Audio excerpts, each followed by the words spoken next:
this is Melanie of Pardesi Reviews, and I'm joined by two special friends today, Katherine of TotallyFilmy.com and Polandine Patti podcast, and our pal Alisa, who's been on videos before. She's known on Twitter as the Bollywood Newbie. So today we're going to talk about the YRF Spy Universe. The latest iteration of this is the Pathaan film that came out last week, starring Shah Rukh Khan, John Abraham, and Deepika Padukone.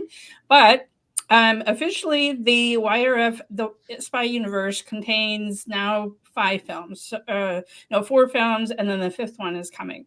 So it started with Ekta Tiger, which came out in 2012, of course, starring Katrina Kaif and Salman Khan. And then its sequel, Tigers in the High, which came out in 2017.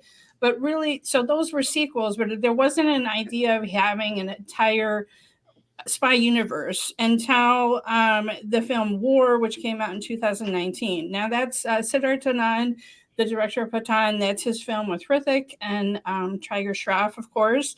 And working with Aditya Chopra, the owner of YRF Studios, and producers of these films, they came up with the idea of having this spy universe. And so then War was really could be a standalone film, but they started to tie in with Pathaan, which just came out again this year.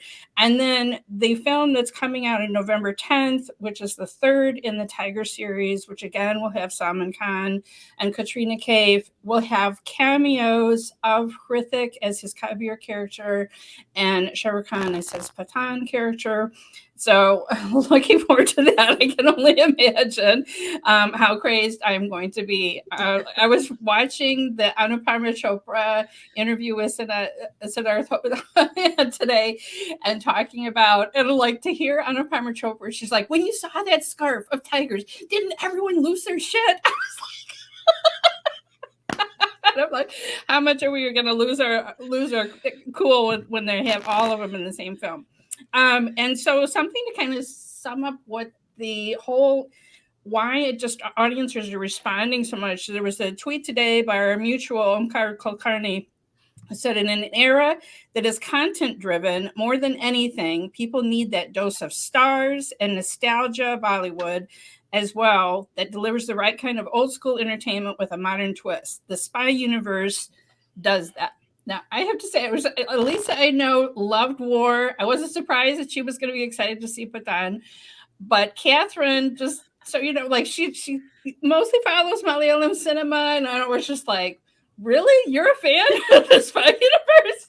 I was surprised too, actually. Yeah. Well, last night I tweeted it was SRK's Bilu that tossed me headfirst into Malayalam cinema, and it was his Pathaan that dragged me back in the theater to see a Bollywood film. Right, because you've also been hesitating to be in a crowded theater kind of situation with COVID. And I was like, really? Katherine's going to the theater? Like, wow. Well, and you know, with the bone-shaking sound too, like it took me days to recover, but it was worth it.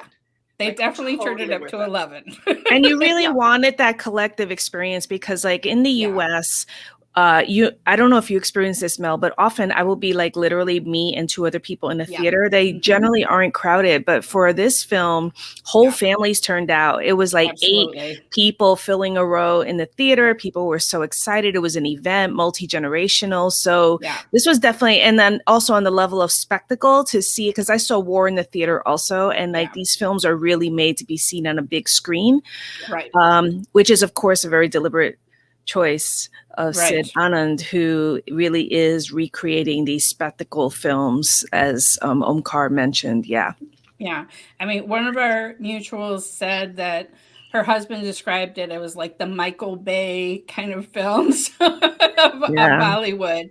And I think that is kind of a good analogy. Not that there were Transformer robots or anything, but you're there to see the explosions and the fast car races and experience the ride of the film. And it definitely, I wanted to go, all of us wanted to go before we were spoiled, and we wanted to see it with a crowd and not, like you said, with just like 2 other people in the theater. And for me, I loved it that it wasn't just Shah Rukh's entry that was getting the cheers, but John Abraham's first scene got cheers, and especially Deepika. I was like, this is awesome. There was this whole group of girls, of young women who had obviously all come together. This was a big girls' night out for them, and they were cheering Deepika just as much as they were hooting and hollering for the guys in their shirtless scenes. So it was just awesome. And yeah, grandparents behind me, kids running up and down the aisles. I mean, that's what made it a really event film, just seeing how it pulled all different generations and whole families. Like, this is the movie that we have to see. And I haven't felt that way about Bollywood years, ever. And it was years, like, literally years. I mean, we've been waiting for Shah Rukh to come back for 4 years, but also if you think about it, War was 2019 as well. Right, that's right. And that was, it was such it was an right before the too. pandemic. Yeah, because I saw War, and then I went to India, and then the pandemic shutdown came in right after that. So it was basically the last big event film that we had. And Pathaan is breaking. I wanted to point out that the Pathaan was the #1 film in the US last week, which is unbelievable for a Bollywood film, and that it had the highest per theater average in the US. And it's getting attention from mainstream outlets in the US as well, which is unusual. So it's a big deal. Yeah, the New York Times, I don't have a direct quote from it, but the New York Times not only had articles about what a success it is, but also talking about how there were attempted protests and boycotts, and that just sort of seemed to, as you put it, like there's a Streisand effect. It just created kind of more attention to the film and more people wanting to see what it was all about. So the boycott did not work at all. So, and also I think it just speaks to like the fact that Shah Rukh still has so much passionate emotion around him. He's so beloved. He's so revered. I mean, even when he was making films that didn't last at the box office, but people still really love him. And so they were so utterly thrilled to see him finally in a film that really played up his stardom, and was crafted specifically to present him as, remember, we all love him. Remember how amazing he is. That's really like what the film was about. And same for War. It was with Hrithik. It was like, Hrithik's had some stinkers, but remember, we all love him. Remember how amazing he is. So I think Sid Anand is really a genius at this because he is a fan in addition to being a filmmaker. And so he understands the point of view of the audience, and he really plays to that, which is so impressive. And I was really impressed, so impressed that I actually sat down and watched Bang Bang this week as well, because I was so impressed with him as a filmmaker after that Anupama Chopra interview.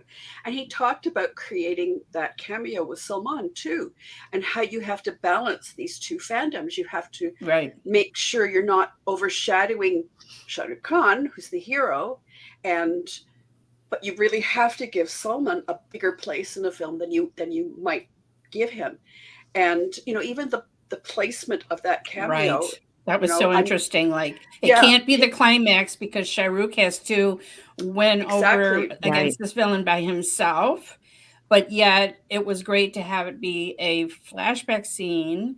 And then it was also just great because it was post interval, and it was just like, here was this prominent place, like, let's go again at at this interval point. Are we raring to go again? Here's the Salman scarf popping in, Yeah. It's a really good point, because usually interval, they give you like a little bit of breathing room after interval because you're settling in your seat and you're getting a snack or whatever. But no, it was like kablam. We went right into this huge cameo. And that was actually one of my favorite parts of the film, because again, it was like these two old soldiers, old lions, which came at the end of the film too, in the post, the epilogue, post credits, right? And it was just really, so it was just so like the emotion in the theater, the way people reacted to seeing them together was so intense. You could just almost feel like the love flowing at the screen in that part, and people laughing, I mean, and you could see, here's Shah Rukh. He's so confident in his own stardom that he can completely let Salman have this moment. Right. And he just and also to be like self-deprecating of like, whoa, I need a breather. Like I'm just lying here on the floor. And the fact that someone shows up with painkillers and a drink for him to take them, I was dying. Yes. But that's why Sid Anand is such a smart filmmaker, because he knows what the online conversation has been around these folks.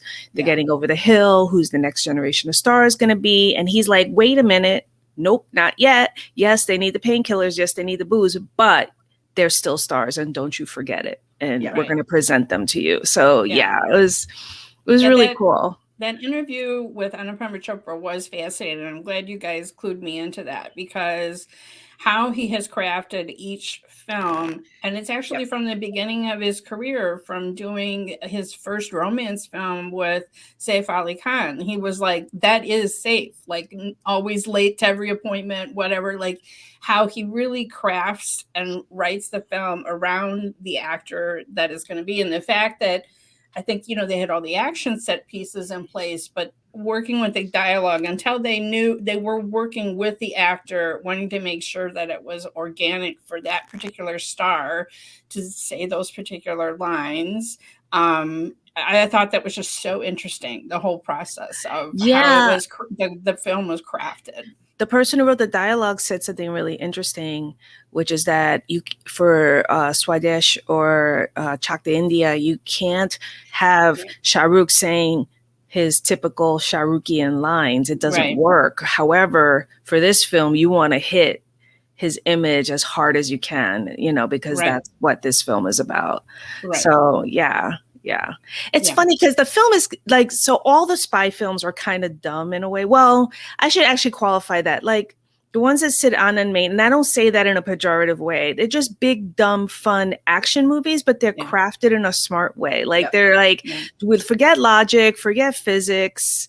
We don't know where Deepika got the speed skates from, like whatever.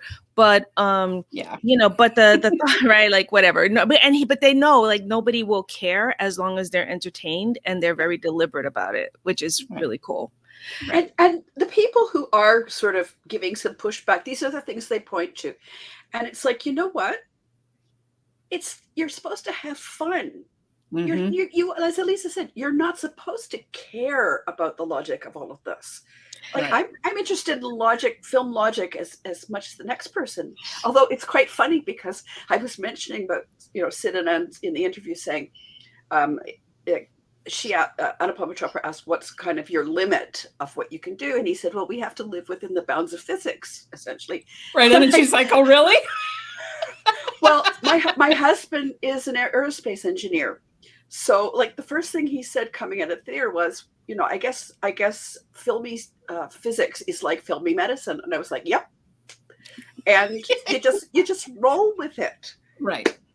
And you have fun and you have a blast. And like even in Bang Bang, that was kind of my first experience with that, with his films. I don't know what those things are, but those like water jet shoes things that he wears, that Hrithik wears in that one action scene, and you're like, what even is this? Well, and I was saying to my husband, well, those things actually exist. He said, yeah, they do. They don't work like that. You're right. But, even for him, he's willing to set aside his knowledge and just go and have fun. So come on, folks, let's just have some fun. Right. But it is really different. So we talked about this a lot on the back channel about how they're roping in all of these films, and we watched all of them to prepare for this. And I was really struck that the feel of the Tiger films is very different from the ones that Sid Anand directed, because they're much grittier. The very first one, Ek the Tiger, is almost more like a rom-com. The first half is a rom-com. It's more. I mean, it's. I think it's under 2 hours, and so it's very brisk. It's. I mean, again, you have exotic locations of Dublin or wherever they are with bagpipes. Okay, but Cuba. Yeah, in Cuba, but. You have some of the spy action, but the focus is much more on the romance, I feel like. And Bang Bang is like this hybrid of, it's like a bridge. It's like very much a rom-com with action. And I mean, I think there's much more of the romance than the original Night and Day film with Cameron Diaz and Tom Cruise, and so I love that. I love that. And then, I mean, then we have a different kind of romance. We talked about how there's this bromance in War, and Bonnie Kapoor was really done dirty because whatever little romance there is in War is just so minor compared to that relationship between Kabir and Tiger's character. Like they just, that is the main relationship of the film. And then Pathaan was just kind of like one review called it chaste, like they never kiss. There's just sort of, it's but not a romance in Pathaan. Right, but like what I said on Twitter was that the romance is between Shah Rukh and the audience. That's why you don't have a romance in the film. And I love that because well, that's how I felt. I mean, that opening scene, you're just like, oh my God, he's back. Well, and I don't know if you guys remember the furor, because Shah Rukh used to have it in his contract, no kissing. And the furor was it Yash Chopra's last film, they asked him to do it. It was awkward, and fans were kind of furious because they didn't want that. That's not what they want in a Shah Rukh Khan romance. Right. So it makes sense in Pathaan that's what we got. We got a lot of flirty stuff, but we got just about as much flirting with John Abraham. Oh my God. I love John Abraham so much. He's awesome. And he's so funny. He's shameless, and I love that about him. He just is willing to strut on camera. Right. In that bathing suit. Oh my God. Yeah, I know. It's like, wow, sir. Okay. But I mean, also you need a worthy villain. Like if you're bringing Shah Rukh Khan back. Yeah. You need to have a worthy villain. And I thought, again, going back to the Anupama Chopra interview, they talked about, somebody suggested Rajnikant being the villain. And then he was like, well, how would they win? I mean, it's like, you can't go too far the other end. But he did bring up Dark Knight. Like, why is Dark Knight considered to be one of the very best superhero films? Because it has such a strong villain. And with Heath Ledger's performance as the Joker. So you need that balance. And if you don't have it, he was even kind of saying that was a criticism, for Bang Bang, that, his first of these action films, that he didn't feel like maybe the villain was strong enough in that to counter Hrithik. Well, and then it becomes, who is the villain in Bang Bang? Because you have Danny Denzongpa, who could chew up the screen as a villain, and he's kind of bookends the film. Yeah. And you have Javed Jaffrey, who's kind of his henchman. He could do the same thing, but again, they don't have a lot of airtime, screen time. Right. So that is going to be Bang Bang's not part of the Spy Universe, though. No. But it's just an example of Siddhan on his first foray into doing these kind of action spy kind of movies. And going back to the Tiger films for a second, because like when I watched Tiger Zinda Hai, it's a gritty film. And the feel of it is much more, I don't know if realistic is the right word, but it feels much more grounded.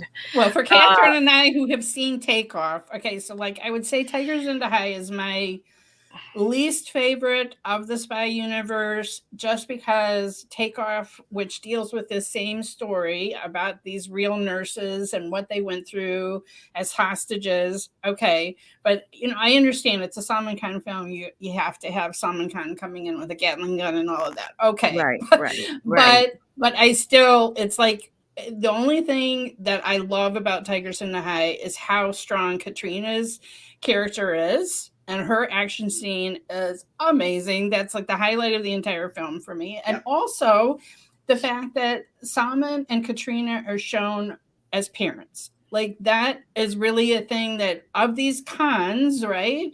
I don't think Shah Rukh, well, it's like in an action movie. No, Shah Rukh has not been a father. Like the fact that and Salman has had other movies like Tube Light where they kind of, he could have been a father, but instead there were, I was just like, just make him a father already. Like, right. Like it's a paternal relationship. But the thing about like what worked for me about those films is like that the central relationship is so Absolutely. good. And, Absolutely. you know, they have a lot of history in real life together, and it shows on screen, and they're very comfortable working together. And she is one of the very, very few actresses who can go toe to toe with Salman. Absolutely. She is not overshadowed in her scenes with him at all. And those are practical stunts she did. If you've seen the behind the scenes, she actually flipped somebody over her head with her legs. Like, she's amazing. And Sid Anand referred to maybe doing a Deepika Katrina film, which would be freaking, please let it happen. Please, that would be amazing. I would be so happy. But anyway, going back to the original point I was going to make is that, you know, you have the two Tiger films, which are very oriented to that core relationship, that couple, and have a grittier feel, and they're not like that hyper reality. That's what I mean about more realistic. Not only like maybe it didn't follow the real life events, but more like nobody is speed skating with motorcycles on a frozen lake. Nobody's having a giant epic fight in a church in the tundra or whatever, you know, like it's just, there's a completely different sensibility to those films. So it's very interesting that they are roping them into the franchise. And it does make me wonder what's going to happen with the next Tiger film. I kind of would hate it a lot if they get away from the core relationship, because this is just a me thing. I felt like with Pathaan, I understand the directorial choice that was made, but I felt less invested in that film than I did in others, because there wasn't a core emotional relationship to get invested in. Like Kabir Khalid was epic, you know, Tiger Zoya is epic, and then Pathaan himself is epic, but there's nobody, like, even Dimple is supposed to be a mother figure to him, which, by the way, she's only 9 years older than him. Bollywood, don't do that to older actresses. But anyway, but they're supposedly have a close relationship. I'm sorry, Katherine, go ahead.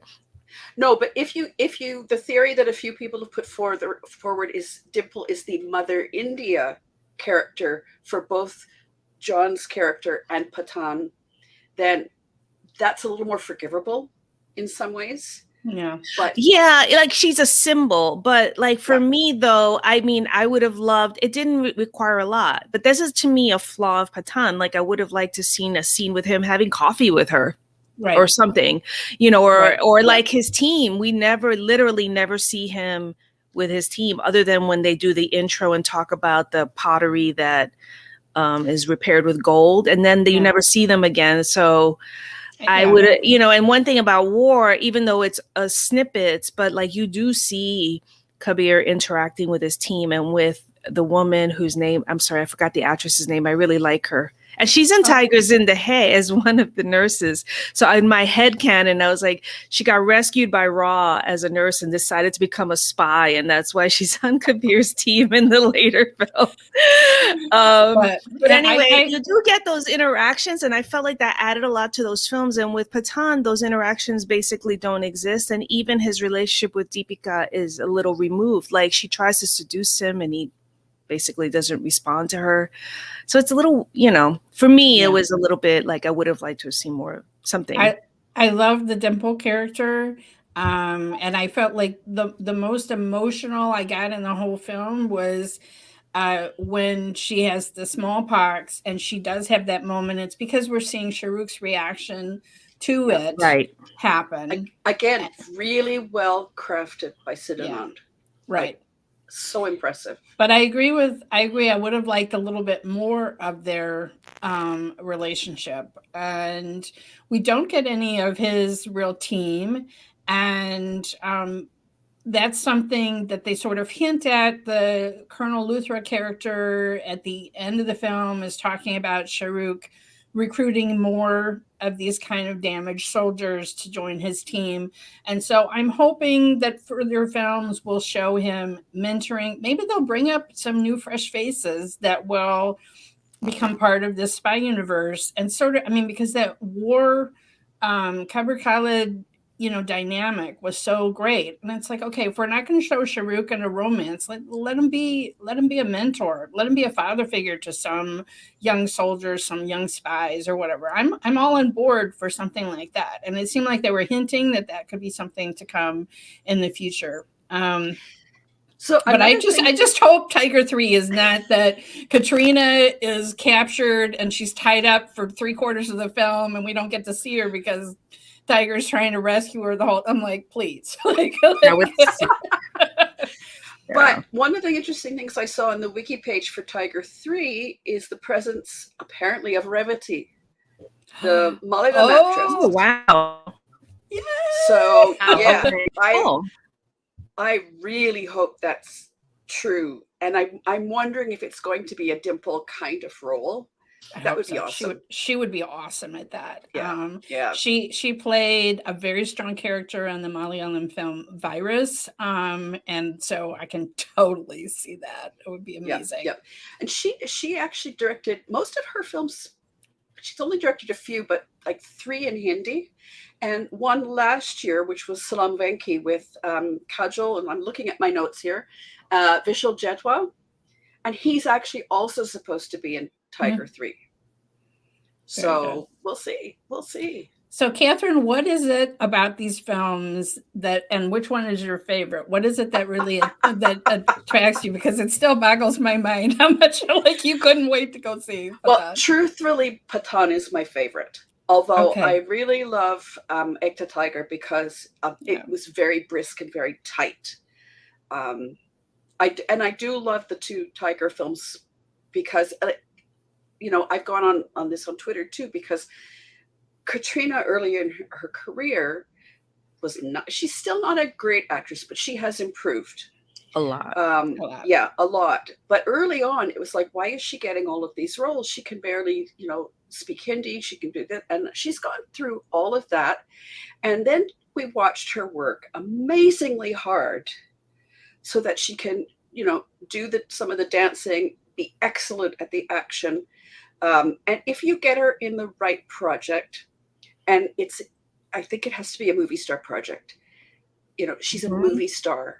Yes. And so I was really excited for those. That's what I think I was a little disappointed with Bang Bang because she had kind of less of that. Mm-hmm. When they had a few moments for her doing action, it was great. War is my least favorite, as you guys know. Wow. And I just couldn't really connect to the film at all. And I think it's this idea of connecting to a stardom, because I'm not a fan of Hrithik, and this didn't turn me into a fan of Hrithik. And so I think I love the fact that, Tiger had the space. Again, he's someone who has kind of a limited skill set, but they showed it off really well. Like even my husband said, wow, his martial arts stuff is really good. So, that I can appreciate the effort there, even if it's not my favorite film in the series, but Pathaan definitely. And I think it's very much because at the beginning of my Bollywood career, a lot of the films I watched were Shah Rukh films. And as I said at the beginning, like if it weren't for him, I probably would have found Malayalam films, but not when I did. So, I'm sort of grateful for him for that. And I'm grateful that he reminded me there were things I liked about Bollywood, because the last few years I've watched a few on streaming, but there's nothing really that's spectacle films, like smaller films. Yes, there have been things I've enjoyed, but nothing sort of spectacle wise that I really fell in love with. And it's interesting too, for me, Ekta Tiger I saw in cinema, Pathaan I saw in cinema. The other films I watched on streaming. So maybe that's an influence too. It could be. I mean, I would say War is still my number 1. I don't know, it just feels somehow more cohesive. And sometimes Pathaan feels like just a series of action set pieces. I still enjoyed the ride. I mean, it may be my second favorite. I mean, one of the interesting things is some of my viewers, I pointed out in my review, I wanted to keep it as spoiler-free as I did, that the references to past Shah Rukh Khan films, like his Karen line, referencing Dar, and there were so many other ones, but also viewers pointed out to me how there were lines in there and ways that he was acting that echoed Amitabh Bachchan's angry young man persona from the films in the 70s. I'm going to read a little bit of an email somebody sent me. The stereotypical Pathaan is somebody from Afghanistan who has incredible loyalty, and this character comes with a warning: do not piss him off or he'll become an angry young man, the classic Amitabh Bachchan role. So I didn't come with all of this baggage of, of knowing really what it means to be a Pathaan character in a Bollywood film, but there's a long history of that. Yep. And then they referenced Amitabh Bachchan's Pathaan role in one scene. Shah Rukh Khan's character is asked, when did he go from Lawaris, I could be totally butchering that, translating orphan, to Kudagawa, translation God is my witness. Both are ties to Amitabh Bachchan films. So even there was different lines in the movie that harken back to old films from the 70s. So all of the older generation around me would immediately recognize all the references to Amitabh Bachchan. And this viewer felt like, just the way, especially that entry scene, the way that he was acting and the torture and then bouncing back was very much like these old Amitabh Bachchan roles. Well, and even, you see kind of the reverence for a legacy of what Bollywood was and what it isn't very much anymore. Right. Yeah. And I think those things tap into that. So, like I've watched a lot of films from the 60s and the 70s, and it's just such a different feel. And today, like a lot of nationalism in these particular films, but you don't feel like it's too much or it's overdone, or I'm not even sure how to describe how they do it right. But this film really tread a line, and I felt like it made him much more humanist. I mean, they give you we don't even know what his true background was because he was an abandoned orphan in a movie theater or something. So they really you have a movie theater in a movie theater was amazing. Yes, that was right. So great. That theme of humanity and being humane as a person is something that goes through these films, and that's even in the Tiger films, Salman has a dialogue about that, and I think it must be Tiger Zinda because I think it's around the idea that the ISI doesn't want them to rescue the Pakistani nurses. They're only there to get the Indian nurses, and I think it's around that. Yeah, but yeah, Raw. Sorry. Yeah. Sorry, wrong spy service. Wrong agency. Oh, the line about ISI being a dating service for Raw was so funny. That was amazing. So what you guys are talking about, I wanted to talk about this because infamously, I'm not the biggest Shah Rukh Khan fan. And before seeing Pathaan, my top Shah Rukh films were Rabni Bana Di Jodi, Fan, Chakti India, Paheli, and Swadesh. So you can already see what's missing from my top list of Shah Rukh films.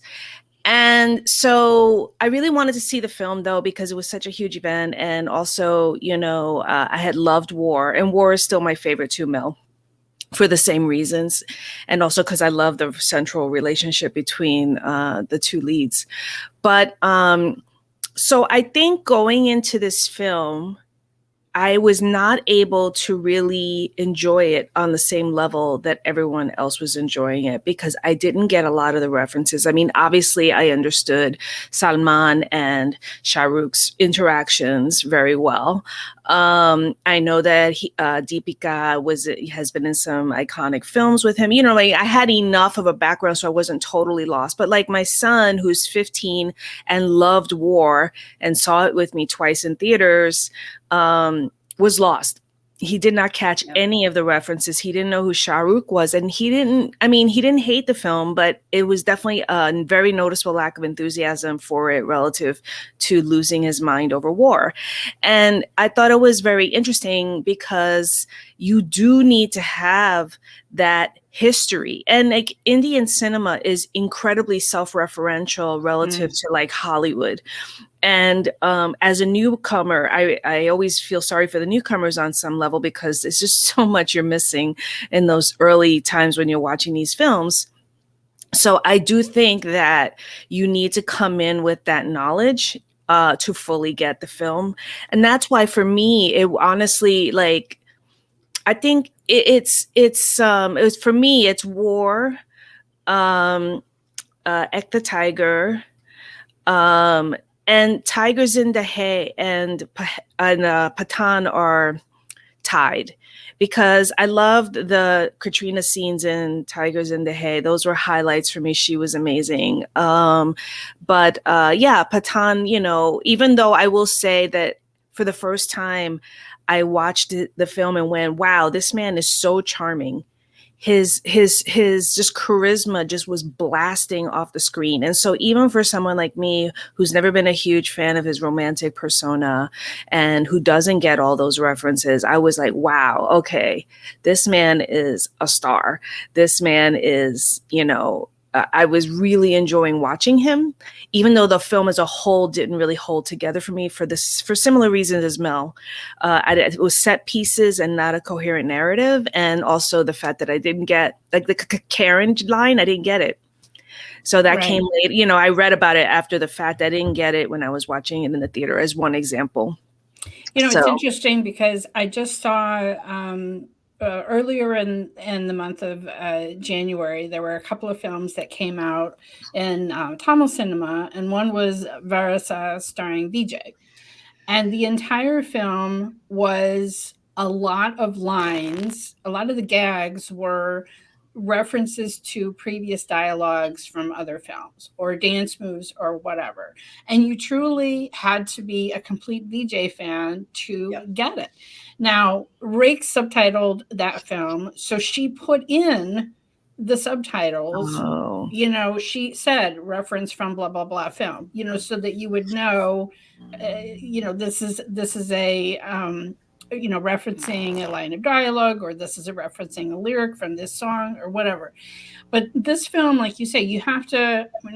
You know, I think you can enjoy it at one level as just an action film, but to truly get the humor, and even that, you know, because I'm not a Hindi speaker, you know, you know, I heard that one of my friends who just saw it this weekend was saying it's too bad because so much of the comedy is in the Hindi, and if you're not a Hindi speaker, and so that's the thing. It's like if you have someone that takes care with the English subtitles to make a punch dialogue much more of a punch dialogue, right? Or if something is rhyming or whatever in the Hindi, to make that same kind of emphasis in the English. And, you know, the subtitles were fine, but I'm just saying you can go an extra level if you're going to have a film like this that has all of these kind of inside jokes. You know, I don't know. I mean, that, like you say, it's like the first time you watch it, if you're not, and I've seen, this is my 60th Shah Rukh Khan film, and I know I didn't get all the references either. I mean, the Karen was an obvious one. For anyone that's seen Dar and how he, you know, stutters through that film, that's part of the whole performance. But there were many other references, and I didn't get all the ones to old Amitabh films. But it's in a way, it's fun that there's so many Easter eggs. But sometimes, like, I felt like the film Varasa, and I said this in my review, the Vijay film, it was so much fan service that if you weren't already a Vijay fan, it's not a film that's going to make you a Vijay fan, right? Like you have to come in with that knowledge. But this speaks to something we talk about sometimes, like who is the target audience for this? Right. And I know there's this whole conversation about making Indian films available outside of India and how you do that. But ultimately, these films are for an Indian audience. Like that Vijay film is for a Vijay audience. Right. But I'm just saying, if you have a 15-year-old living in India, are they also going to get all of these references to every other? And they're not, because Hema's son didn't get all the references. Yeah. So that is but I mean, the film is, I'm kind of with you, Katherine, though, more from the point of view, this is a love letter to Shah Rukh Khan, just the way War was a love letter to Hrithik. you know? And so when you look at it from that point of view, it works, really works, because the outpouring of love that has come out for this film, we haven't seen this in... I've never. I mean, it's unbelievable, right? And the amount of like sincere emotion, like people are practically crying with joy over seeing this film. I would tell you, I got very choked up that opening scene, seeing him. And Catherine, you talked I about blubbered, like I honestly did. I was just like, oh man, I'm going to cry again. Yeah. So it's not a criticism. However, what I find really interesting right now is that because of RRR, Indian cinema is being seen more in the West than ever before. I've never seen a Bollywood release get the amount of attention it's getting from Western outlets that Pathaan is getting. Yeah. And so that's a good thing, right? You want like Indian cinema, you know, it's a global market now with streaming. We know this from, because we all watch globally. We watch Korean, we watch Thai, we watch Taiwanese, you know, Chinese. So we are very conscious of that. Yeah. However, it's been kind of like hilarious, like that one, a journalist who got dragged on Twitter because he compared, he said it's India's Tom Cruise. And I'm like, dude, it is so not India's Tom Cruise. But it's because Americans cannot conceive of fame that exists for people like Amitabh and Shah Rukh. Yeah. Like, it's not like, I'm like, thousands of people are not gathering outside of Tom Cruise's house on his birthday.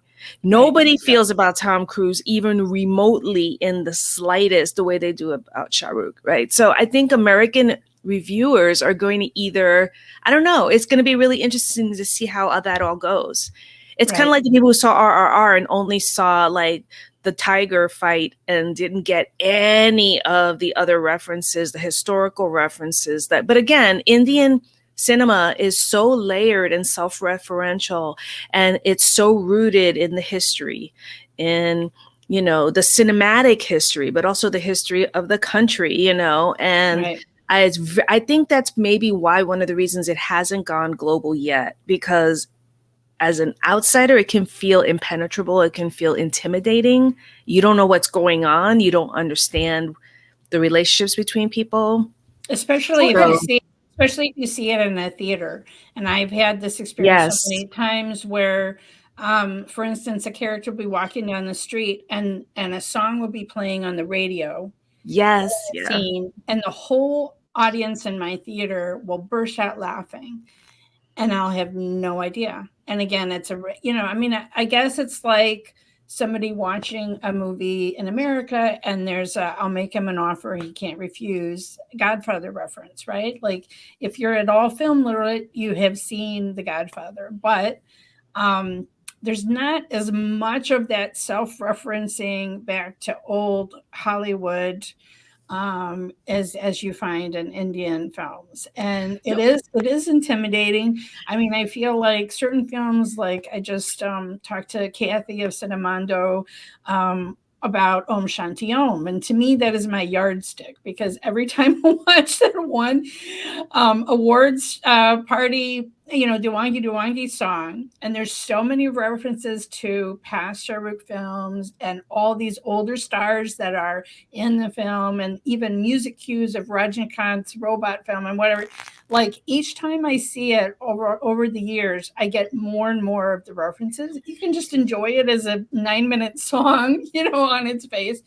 But there's so much in that film, and that's just one example, you know, of a film that refers back on purpose to old Bollywood, and not just things that actually happened in movies, but things that happen in real life, you know. So you're supposed to kind of know, And that song itself, the whole thing is a throwback to an Amitabh film. Okay, there you go. Like I didn't even know that. I just learned something new today. Yeah.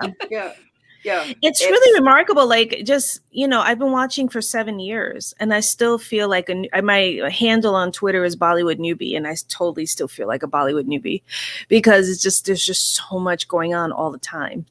Right. And another thing that can be a little intimidating is like if you say something stupid on Twitter, which unfortunately I'm quite well acquainted with because I don't know how to shut up, like people will definitely correct you. Like that guy, Scott Mendelson, who wrote that review, boy, oh boy, he's getting the full wrath of not just Shah Rukh fans, but like just people in general going, dude, like do a little research. This was wrong, you know? Right. And I mean, the Hindu had a whole article about the Hindu wrote about it. It was the Hindustan Times, but still, the, I mean, it's still like a major newspaper wrote an article about it, which is hilarious.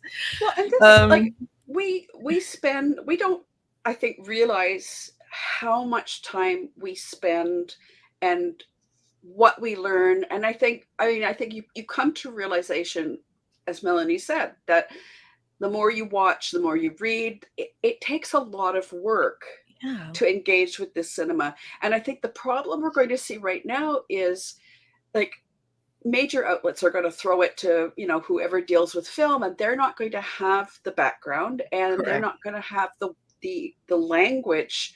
They're not going to understand the film language of Indian cinema, and how are they going to play catch up? Some do, but a lot aren't. And yet, you know, there are a lot of us out here who can go, you know, this takes a lot of work, and we've been doing this forever, and we're still sort of like at the bottom of the cliff doing the climb. I mean, that's one thing that I love about watching Indian cinema, because I feel like I love to learn new things, and I feel like I never stop learning. There's always more. And I'm only, I guess I could say 5 languages that I'm trying to watch, but you know, like as you said, there's not only just a filmy language, but the other universe in Indian cinema would be the cop universe, right? The Rohit Shetty films. And just the whole way cops are portrayed, they are almost kind of superheroes. Like that was a big, you know, I mean, it's like a minor thing, but still just there's a whole mythos and a way that cops are in Indian films that was new to me. And there are some other just individual directors, like Basil Joseph has kind of his own little mini universe in Malayalam films, or the Lokesh films, you know, so that you can have a singular director that has their own kind of mini connectedness between their films. But this, I don't know, I guess it's, you know, because we didn't really have universes in Hollywood so much either until kind of Star Wars and DC and Marvel. And so now you kind of, you know, it's like, well, why not have a spy universe? But it was interesting, again, going back to the Anupama Chopra interview on Film Companion with the director, saying he still feels like Indian cinema is at the beginning of doing action films. Like that hasn't necessarily been their forte, right? That's not been the main thrust. It's been, you know, when you think of, you know, you think of YRF Studios, you're thinking about Yash Chopra's, you know, romantic films. You're thinking DDLJ. It's only now that more they're making these action tentpole kind of films. And that's also reflected in the fact that they hired Hollywood stunt and fight coordinators to do the action. They don't have a homegrown community yet. I mean, they will, but right now they're contracting outside.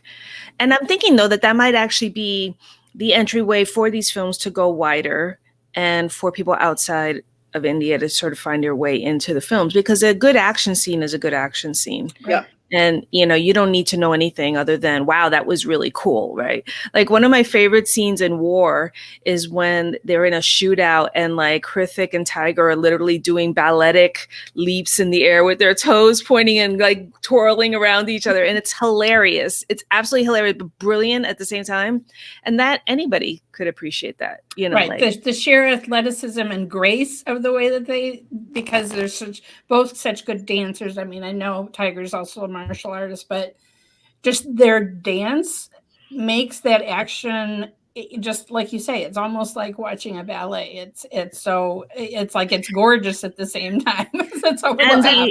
Oh, go ahead. That's why RRR, I think, amongst a number of reasons, caught on, because you don't hear people in North America talking so much about the politics or this or that. You hear them talking about the action set pieces. Right. So that's what's hitting people. I also think, this is just my personal opinion, one of the biggest reasons I got into Indian cinema in the first place is because of the incredible sincerity of the filmmaking. You know, it's not snide, it's not ironic, it's not emotionally distanced. There's this intense emotional experience you have watching a really good Indian film. And I think people in the West are missing that. They haven't had that in many years. Everything is so ironic. There's always a little wink nudge at the camera. And RRR, what, didn't have any of that. And I think besides the action, I think people that's what they really responded to, the bromance in RRR. Like, as you said, like having guys be out and out, love each other as friends, and just have that kind of this deep connection. That's not something that you see in Hollywood in the same way. And so people also, and that, believe me, I can relate, because I felt like how I first started falling in love with Indian films, it was Shah Rukh Khan and DDLJ and Ramni Banidi Jodi. But again, the sincerity of the emotions and seeing men be emotional on screen, like I wasn't getting that same, I wasn't being fed that by Hollywood content. And that's what keeps me, part of what keeps me coming back. And I also, over the top crazy action, anyone that criticizes that about Indian films, go watch a Marvel movie and come back and tell me that. Okay, like, come on. And also people that complain about the length. Okay, this film was 2.5 hours. It could have been tightened up a little bit for me, but still, how long are Marvel movies? Come on, give me a break. And at least here they give me an interval. Like, but I'm not getting the interval. That's me neither, which is sad. Like, give me the interval. That's the amazing thing. My theater has started doing a 10-minute intermission, and I have gone up to every manager that I see to thank them for doing that, because it is huge. Last thing Chaga had an interval when I watched it. I was like, thank you. Thank you. I know, it's like so exciting. Well, but at home, we'll watch to the interval. Oh yeah, you pause we'll take a break, we'll get some tea, and then we'll come back and finish the film. So it just makes so much sense, Yeah. But I really enjoyed, this was all Alisa's idea to talk about the whole YRF Spy Universe. And it was super fun after seeing Pathaan to rewatch all of the films in this series this week. And it just showed me, wow, Bollywood can be so much fun. Like, I hope there's other big films coming besides the third Tiger film, which is, again, coming out in November. I think, the pandemic, there's just sort of this backlog of productions that couldn't happen. If you think about how much travel was, I think there was 8 different countries or something in Pathaan alone. So you think about when you're wanting to do these big films and have these exotic locations, that's exactly the kind of thing that you couldn't do during the pandemic. I mean, little Malayalam films with a small cast, okay, you could still manage to make stuff like that, but it was harder to do these bigger pictures that also, you think about the crew necessary for some of these action set pieces and so forth. So I think we've got other films coming. I'm excited. Evidently, it is not part of the Spy Universe, but the next Siddhanand film has Hrithik and Deepika together in a film called Fighter, and it's something about planes. I don't know if it's sort of a Top Gun. I don't know, but I'm like, just the two of them paired together, I'm super excited. So he started filming that, and that's due out this time next January. So I am, I can't wait. So I hope we see some, other pairings or even some fresh faces in this Spy Universe if they're going to carry it forward. I love the whole idea of this interconnectedness, because again, the highlight of Pathaan was that the tiger cameo. Like, it was the highlight of the film to me. It was just so delicious and so fun. And, of course, they've been in films together. Somebody posted on Twitter like a still of them from Karan Arjun, and then, a still from Pathaan. And it was like their heads were tilted exactly the same way. And it was just like, it's just glorious seeing them together. So obviously each of them have done little cameos in each other's films, but we hadn't had like a full-on action scene like that, and with the two of them together in a very long time. So it was super fun. Well, ladies, it was so fun. At least I think, thank you again for having the suggestion, because this was a super fun conversation. We have just been nonstop talking in the back channel in our group chat. And it's like, it's great to just be like, let's everybody in on the conversation. Yeah. So thanks again. Thank you. Bye, everybody. Bye. All right. Oh, and again, you can find Alisa on Twitter at Bollywood Newbie, and Katherine, you can find at totallyfilmy.com, and her podcast, Palandine Pate, with her partner Harsha, that we've had on talking about Malayalam films as well. All right, thanks.